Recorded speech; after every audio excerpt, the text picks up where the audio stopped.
Hello everyone. Now you will hear a brief retelling of the movie 365 Days, This Day. Enjoy the movie. Laura survived the tunnel she entered at the end of the first part, but lost her baby.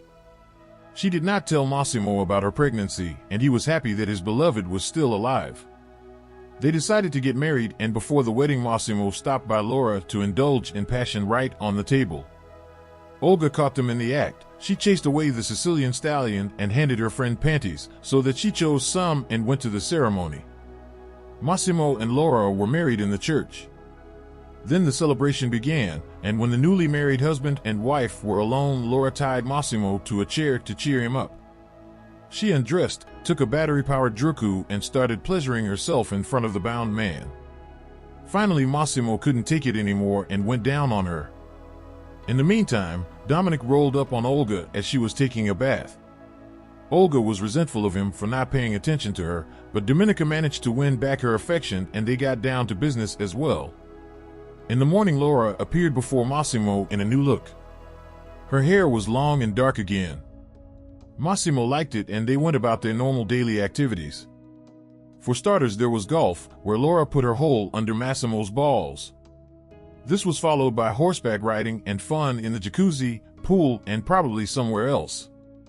After all, the newlyweds were very much in love with each other. Dominica and Olga did not lag behind them, but their love games were more sophisticated. Olga turned her partner's body into a cake and wanted to lick it, but Massimo and Laura showed up and interrupted their experiments.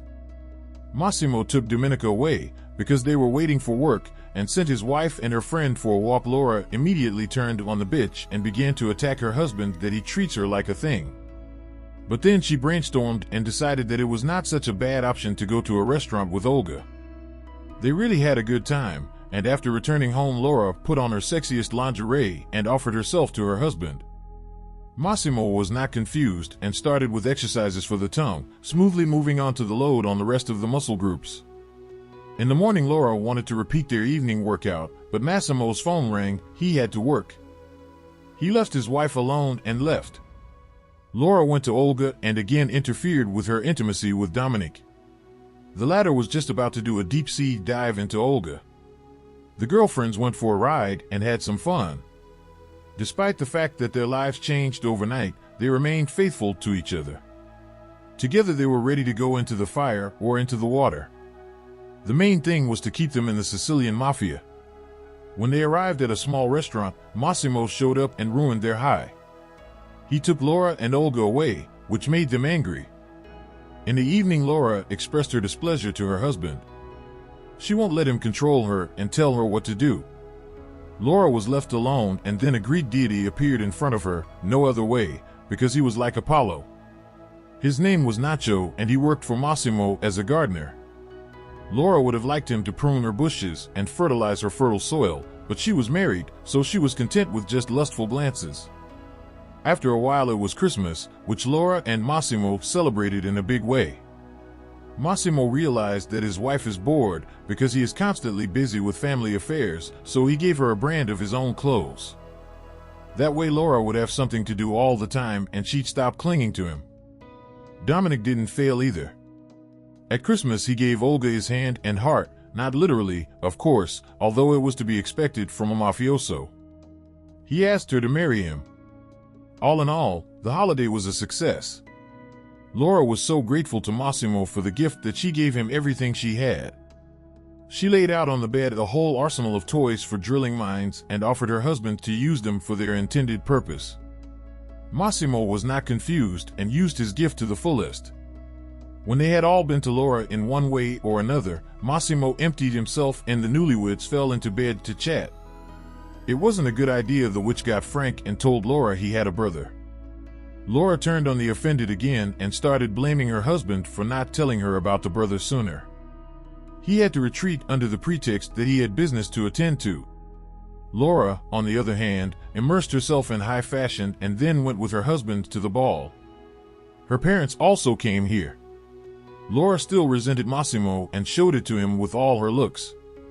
But with her parents she was nice and courteous. She wanted to understand how they kept love even after many years of life together, and it turned out that the secret is in compromise. It is important to give in to a loved one from time to time, otherwise nothing will work out. This option suits Laura. She notices Massimo on the balcony with some woman. The girl follows them and sees her husband cheating on her. Laura is confused, and instead of solving the issue on the spot, she runs away. Nacho notices her in the courtyard and offers to help her. Laura asks him to take her away. He starts to take the boss's wife to his house. On the way, Laura calls her mom and tells her she's okay. Then she throws the phone away so no one can find her. At home, Nacho cooks breakfast for his guest, gives her his sister's clothes, and tells her that he is not seeing anyone. But his sister has found a life partner and even got pregnant by him. When Laura hears about the pregnancy, she loses her temper and drops her glass. So that she does not hurt her legs, Nacho takes her in his arms and takes her to a safe place. After hearing her daughter's message, Laura's mother inexplicably lashes out at Massimo and slaps him in the face. However, he doesn't understand why he gets a slap, because he has done nothing to his wife. Moreover, he has no idea where she has gone. The abundance of aggressive poles in his life begins to strain Massimo, and he decides to solve this puzzle and punish the guilty, because he is a mafioso after all. And while he fusses over his wife's disappearance, Laura relaxes on the beach admiring Nacho's pumped-up torso. In the evening, they watch a mystery movie in a romantic setting, and a spark flashes between them. Massimo is already dating his ex. After talking to Anna, he realizes that she is involved in Laura's disappearance and promises to punish her. Anna gets nervous, and it turns out that Massimo has an evil twin brother, Adriano. Anna meets with him to discuss the situation. They get a report that Laura has left with Nacho, which is bad news, so Adriano nails the messenger who received them. Massimo learns that Laura is living on the island with Nacho. He knows who the gardener really is and realizes that it will not be easy to get his wife back. Meanwhile, Laura goes to bed and dreams about Nacho. He kisses her in different places, bringing her to the finish line. However, she does not manage to reach the peak because an unknown man tries to break into her room. Nacho appears and knocks the stranger down. Laura thinks that the gardener nailed him, but Nacho says that the attacker is alive and will be handed over to the police. Laura begins to guess that Nacho is not the gardener, and he confirms that he has secrets that he is not going to share yet. Nacho tells her that the fancy house and sports car belong to his father and he is taking her out for some fun. He and Laura ride a jet ski and relax on an abandoned beach admiring the sunset. The next day they meet Nacho's sister, and while the girls are chatting, he leaves to talk to an unknown man. Judging by what Laura saw, the conversation turned out to be very unpleasant. Afterwards, Nacho threw himself into the sea and began to pound the waves angrily to let off a little steam. Afterwards, he and Laura go swimming.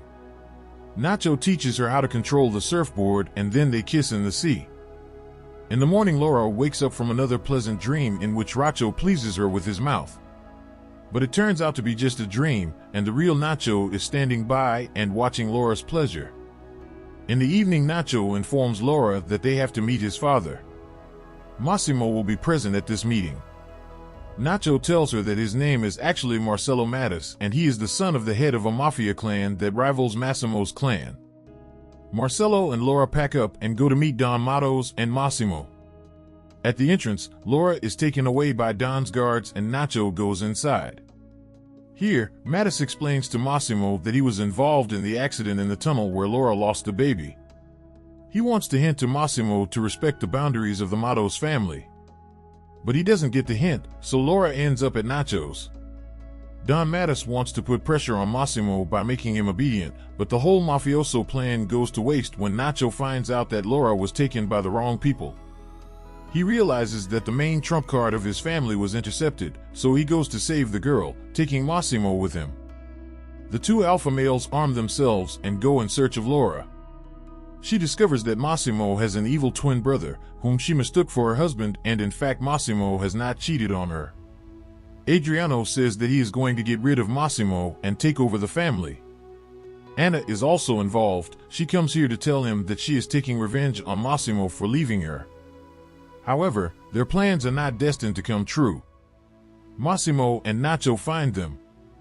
Adriano threatens Laura with a gun and acts crazy. Massimo is afraid to shoot because he might hurt his beloved. Adriano reveals that Laura lost a child in the accident, shocking her brother with the news. At that moment, she manages to escape and runs to Massimo. Anna shoots her, but the bullet hits her in the side. This means Laura will live. Anna and Adriano are less fortunate and are roasted, and then Nacho pulls a gun on Massimo. Despite all the animosity between them, Nacho doesn't nail the head of the enemy family. He puts the gun down and walks away.